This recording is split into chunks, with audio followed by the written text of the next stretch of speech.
DNLC, disent-nous les choses. Nous sommes avec l'association des Africains de la Sorbonne par rapport à leur événement. Et on est en compagnie de M. Rosset et M. JP Manova. Comment allez-vous? Ça va très bien. Nickel, très bien. Dites-nous un petit peu la raison de votre présence ici. Donc j'ai été invité par l'ADA Sorbonne, donc l'association des étudiants africains de la Sorbonne, voilà, pour faire 2-3 morceaux, présenter un projet aussi de recueil de musique francophone qui sortira en 2018. Et voilà, donc j'ai accepté l'invitation volontiers. Monsieur JP. Moi j'ai été invité par Wafa Mamesh qui, il y a plusieurs années avant que je sorte mon premier album, m'a fait ma première interview. Et qui déjà à l'époque était très impliqué dans le milieu associatif étudiant et avec les étudiants de la Sorbonne. Et voilà, c'est voilà, une relation qui est restée. Et Samba Dikouré aussi, qui est un ami qui m'a proposé de venir. On pourrait en vérité appeler cette interview du rap à la Sorbonne. Mais tout à l'heure, je rebondis sur ce que tu disais par rapport au fait que souvent, les rappeurs se revendiquent d'un certain héritage. Léo Ferré, Brassens, Jacques Brel, mais qu'il y avait aussi d'autres auteurs sur lesquels on pouvait se référer. Est-ce que vous pouvez un petit peu étayer tout ce propos? En fait, ce que je voulais dire, c'est que voilà, en fait, il y a plein de, la France est faite d'origines multiples, et c'est vrai que sur la langue française, on va toujours nous parler des mêmes auteurs. C'est des auteurs de qualité, hein. Moi, personnellement, je suis assez fan de Brassens, mais c'est vrai que en fait, on a réduit en fait l'écriture en français à certains auteurs. C'est pas qu'on l'a réduit, c'est que on n'a jamais exploré en fait ce qui s'est passé sur les autres terres francophones. Et en fait, c'est même un langage. Ça veut dire il va y avoir des prix de littérature française et des prix de littérature francophone. Pourquoi on sépare? À un moment, la question se pose. Et c'est pareil en fait pour ce projet-là. C'est des choses en fait que j'ai remarqué en faisant le projet. Je n'y avais pas pensé avant, mais c'est vrai que en fait, c'est comme s'il y avait un monde et un monde en dessous. Et voilà, pour des rappeurs qui sont des gens d'origine, on va dire différentes, pas spécialement françaises, savoir qu'il y a des auteurs qui écrivaient en français dans le pays de leurs parents, ça peut motiver, ça peut aider, ou ça peut même faire se rendre compte de certaines choses, parce que il peut aussi y avoir des choses qui sont tabous. Ça veut dire que dans les familles, les parents qui ont fait des guerres, qui ont fait des guerres de décolonisation, etc., ils vont pas spécialement parler à leurs enfants, parce que souvent ça va être des choses qui peuvent être tabous, ou qui peuvent être qui ont été vécues difficilement, etc. Et en fait, faire un projet comme ça, c'est aussi raviver une mémoire, et une mémoire qui a pu être cachée, qui a pu être tabou, et en tout cas qui est important de ramener là, quoi. JP, tout à l'heure, lorsque tu faisais ta prestation, tu disais oui, j'ai l'impression d'être une étude de cas. Voilà, un cas d'étude, et que quelque part tu parlais du fait que ça fait bizarre de voir des rappeurs ici, alors que en vérité, vu la qualité des textes des rappeurs, en réalité ça devrait être logique que des rappeurs soient à la Sorbonne. En même temps, je disais ça avec ironie, c'est-à-dire que je m'en amusais. Mais pour répondre à ta question d'avant, que je trouvais bien, et comme quand Rosset il a fini de répondre à une question, en général j'oublie la question. Mais là je m'en rappelle. C'est vrai qu'on parle souvent des mêmes auteurs quand on parle beaucoup de rappeurs qui sont dits lyricistes ou estampillés lyricistes se réclament souvent des mêmes auteurs. Et après il y a la culture, on va dire, qu'on nous impose, la culture du modèle dominant, et puis il y a celle après qu'on choisit de se faire. Et on est clairement dans ce cas de figure-là, tu vois. Aimé Césaire, c'est une lecture qu'à un moment donné, dans son questionnement par rapport à ses propres choix, on choisit d'aller vers cet auteur. Moi, quand j'ai décidé de faire un morceau sur Sankara, c'est quelqu'un que j'ai choisi d'aller rencontrer. C'est pas quelqu'un que l'éducation nationale ou que même la Sorbonne m'aurait proposé.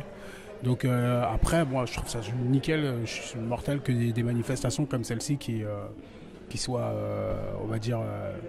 comment est-ce qu'on pourrait dire, assez large, avec un spectre assez large pour accueillir tout style et toute forme artistique, dont le rap et l'écriture, la littérature au sens d'Aimé Césaire, et d'autres formes artistiques qui coexistent et qui font partie aujourd'hui de ce qu'on appelle la culture.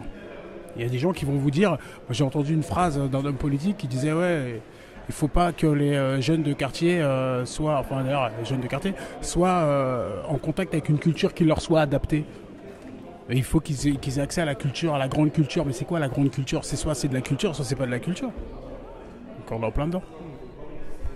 Et quelque part, parce que souvent on parle des comment dire, de l'envers du décor d'Internet et des effets négatifs d'Internet, mais quelque part, les bienfaits d'Internet, ce ne serait pas tout ce flux de culture et ce flux de connaissances qu'il apporte aujourd'hui, parce qu'aujourd'hui Sankara est un nom qu'on connaît, alors qu'à une époque, les gens n'auraient pas forcément connu, vu qu'il n'y avait pas assez de transmission et pas assez de...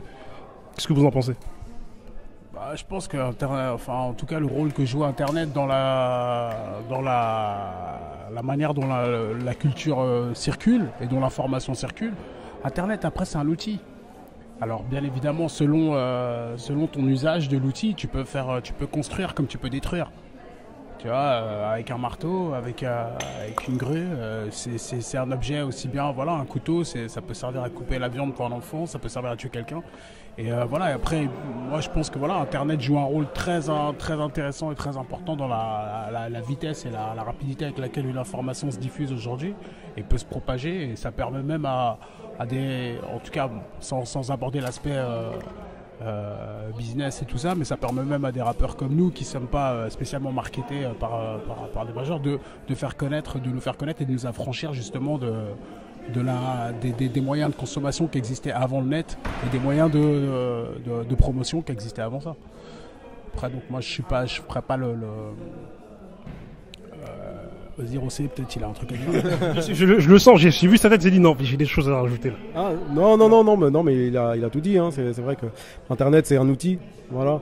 Et bon, sur le long terme, les outils, en fait, ce qui est bien, sur un outil, souvent, c'est quand ils arrivent. Sur le long terme, ils appartiennent aux puissants. Voilà.